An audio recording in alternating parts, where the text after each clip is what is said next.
All right, so, well, first of all, Hosiam, and thank you, Queston, for really what was a beautiful blessing. I love the metaphor of the soul canoe, and I will remember what you said and carry that with me. I'm hoping not to have those rough waters. But I guess in life has a way of throwing you curves, and you never know. I mean, and this is certainly a curve that was like way out in left field. But thank you very much. That was really lovely. And to Anne and Nancy and Wendy, thank you all so much for those incredibly generous comments. What can I say? I am truly rich in friends. And thank all of you for being here today, for being my friends, for working with me on so many issues over so many years. We've accomplished a huge amount together. And I know there's a lot more to be done. I also want to just thank Michelle Singh for her willingness to stand in as interim CEO. She is outstanding, and I want to ask all of you to give her your 100% support as she takes on this really important role, and as the board goes through the important process of selecting the next YWCA CEO. So it's really marvelous to see so many friends here today. And I also would like to particularly acknowledge that we have, I think, almost every board chair I worked with during my 15 years with the YWCA. They're all here. It's wonderful to see all of you, and thank you for making the effort to join us today. It was always my goal to build a really strong relationship with every board chair that I had, and I think I was successful in doing that, and I think that's been helpful, really, in ensuring that the YWCA move forward in a stable and successful way. Also, I want to thank our board of directors, all of whom are here today as well, for your really outstanding leadership. It's been a privilege and a pleasure to work with you.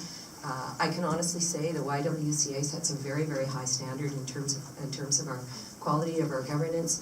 And when you get that right, it clears the decks on so many things. So to Jerry and the team, it's been a privilege and a pleasure working with you. And I'm going to miss you very much indeed.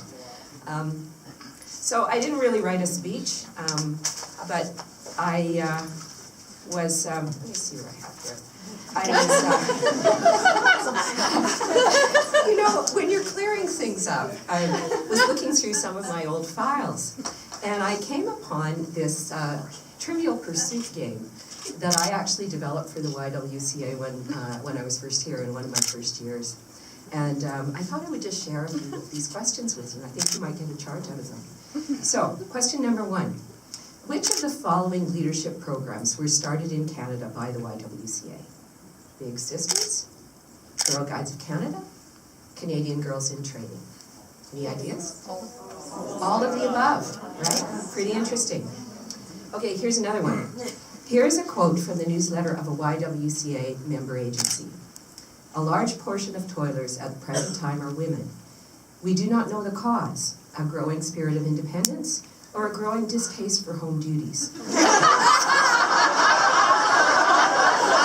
On unpaid care right now, actually.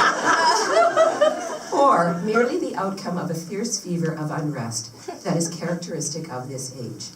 What year was this one? 2017? 1963? 1945? 1918? Or 1900? All of the above. It was actually 1900. That was from the Peterborough YW. So it just really does make you realize that the thought of women working outside the home is not just a pattern of the current age, but it really has been something the YWCA has worked with over a long time. Okay, here's another one. When YWCA Vancouver first started to offer physical fitness programs for women, this was opposed because of what belief? A, physical activity could be damaging to women's reproductive organs. B, physical activity could develop large muscles, making women unladylike and seriously in marriage. C, physically fit women are threatening to men. Sorry, guys. Okay. Which is the answer. Actually not. This is true. It was A. Physical activity was considered by many to be damaging to women's reproductive organs. Although perhaps all three have some. Okay, here's one more. This will be the last one. At the home of what famous person, Jenny will know this, did the YWCA of Victoria used to meet? At the home of Amor de Cosmos, former premier. At the home of Emily Carr, artist. At the home of Iona Campagnolo, former lieutenant governor. Emily Carr. So anyway, I thought that was kind of fun. I thought I would just take this opportunity to share a few of those with you. And I thought I would just tell you, if you guys are interested, how this all came about. So honestly, I could not have been more surprised. This is the last thing in the world that I ever would have expected. But what happened was I got a call about 2 months ago. The Prime Minister's office had booked a call with me. And I didn't really think anything of it. I just thought, well, they're looking for intelligence on the housing file, or perhaps the Prime Minister wants to have an event out here. And so, I put it in my calendar, and that was that. So the person who came on the phone was the Prime Minister's appointments director. And she launched right into it. She said, the reason we're calling is we'd like your permission to do a security clearance check on you for a possible appointment as Lieutenant Governor. What do you think? Just like that. I kind of said,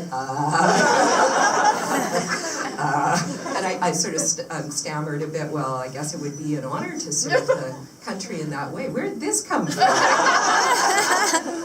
So anyway, she told me a little bit about the discussion that I guess that had happened behind the scenes, and I actually asked for a little bit of time and the opportunity to talk to a few people because I thought I really should understand the terms of the role. And I took a few days to think it through, and I called them back and said, if I was offered the position, I would be honored to serve. And then I actually kind of put it out of my mind because I thought, well, they're obviously talking to quite a few people. And this isn't going to happen, I really didn't think it would. I thought, but it's a real honor to be considered. So I put it out of my mind until I got a call saying, are you available to speak with the Prime Minister, and what time would be convenient for you? So he did call, and we had a lovely conversation. And there were a few things in that conversation that were particularly meaningful to me. One was, he said, I hope that you will continue to use this role, this opportunity as a platform to continue to bring profile to the issues that you've long been associated with. Right? Wow. And that was really important to me because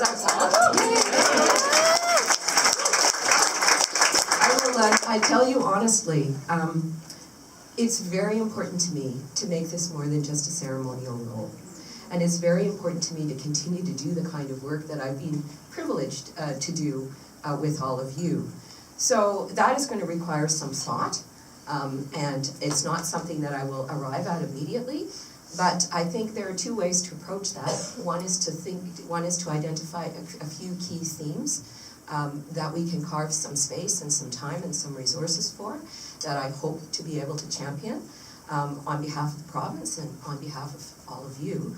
And the other is to look at what's already in place and look for opportunities to put perhaps a bit more of a social justice spin on some of the things that we're already doing.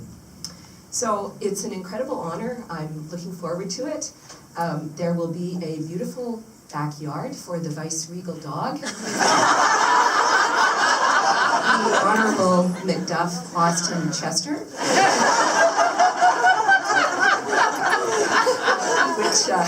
Which Anne knows all about. And his friends. And his friends. Yes, Miss Maggie Kwan Hiscox. So that will be fun. I mean, it's an absolutely beautiful, that garden is gorgeous. It really is Pemberley. I want to say as well, though, that I don't intend to disappear into Victoria. It will be very important to me to maintain a presence here in Vancouver, honestly. This is where my network is, this is where my work has been, this is where the action is. Don't tell anyone. And I will want to continue to engage with hopefully all of you. There's a lot of protocol that goes along with being the Lieutenant Governor, and I understand how important that is to many people.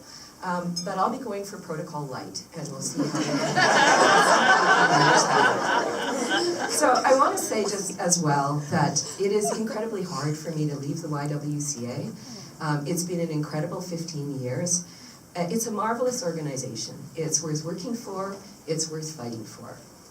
The role has given me just enormous latitude, as Jerry was saying, to work opportunistically and to identify, take advantage of opportunities when they occur and work towards executing them. So we've accomplished a lot. We've had 15 great years in the time that I've been here, but this year is going to be even better. You know, there's so much exciting work going underway right now.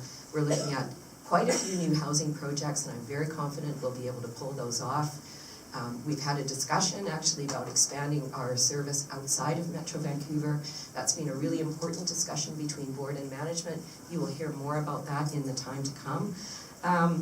And we're doing some really important advocacy work. So when I jokingly mentioned unpaid care, that is an issue I think we want to continue to work on and bring some attention and profile to. So stay tuned. I would say as well that when you're the CEO, you come in for a rather unfair share of the credit. And I'm very conscious of how much I owe everybody else in our organization, and frankly, all of you. And I also want to acknowledge Lois Halstead. So Lois is very well.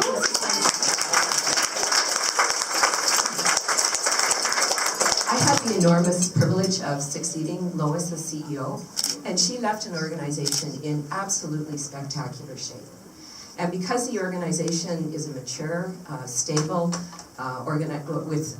with really no operating issues, it's given me the privilege of being able to do some of the external work that has been mentioned this evening, the work with the Greater Vancouver Board of Trade, the work with TransLink, and I thank my TransLink colleagues for joining us this evening as well. And that work has been very important to me because it's been a way of actually connecting the work of the YWCA with the broader community. So people will often ask me, you know, why does Janet work with the Board of Trade, you know, or the Business Council? And I've always believed that it's very important to engage with people whose experience perhaps is different, and to reach out across those boundaries that divide people in society and the economy, and to build trust and to build some common ground. And that's how you're actually able to move agendas forward. So that's something that I think is characteristic of the culture of the YWCA, and it's a large part of the reason the organization has been as successful as it has been.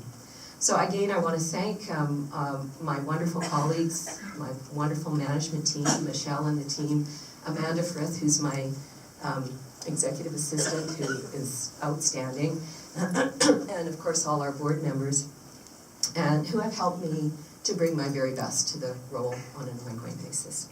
And so I'm going to conclude with a little bit of a steal from Anne Giardini, but I think it's appropriate for my new position. I'm frequently asked about Meghan Markle.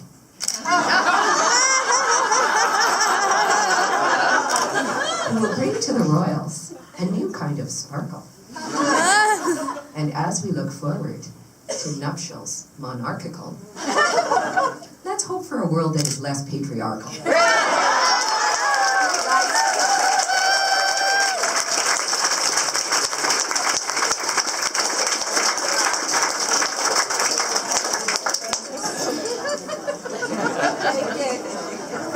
Thank you, Janet.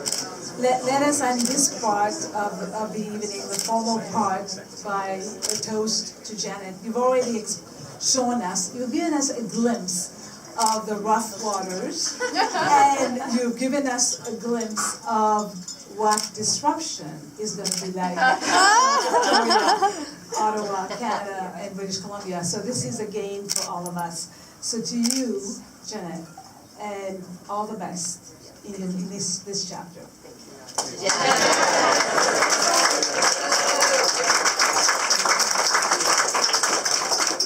Please enjoy this evening. Just a sec. Oh, wait. I was, sorry you guys, I need you for one more minute.